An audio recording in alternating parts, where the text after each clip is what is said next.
ஆசியாவோட மிகப்பெரிய தங்கத்தேர் நம்ம காஞ்சி ஏகாம்பரநாதருக்காக தயாரா இருக்குங்க.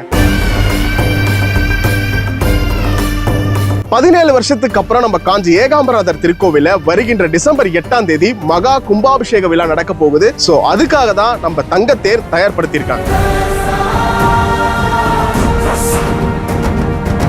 சுமார் 1600 கன அடி கொண்ட பர்மா தேக்கு மரத்தால் செய்யப்பட்டு 2 டன் காப்பர் மீது 23.5 கிலோ தங்கமுலாம் பூசப்பட்டு இந்த தேரை உருவாக்கப்பட்டிருக்காங்க. 4 மூலைகளிலும் 4 சாமர பெண்கள் சிலைகள், 16 நந்தி சிலைகள், 8 கந்தவர்கள் சிலைகள், 4 வேதங்களை குறிக்கும் வகையில் 4 குதிரைகள் இருப்பது போலவும், இதை விட இந்த தேரை பிரம்மா ஓட்டுவது போல அமைக்கப்பட்டிருக்காங்க. இந்த தங்க தேர் சுமார் 25 அடி உயரமும் 10 அடி அகலமும் 13 அடி நீளமும் இப்படி 5 அடுக்குகளாக உருவாக்கப்பட்டிருக்காங்க.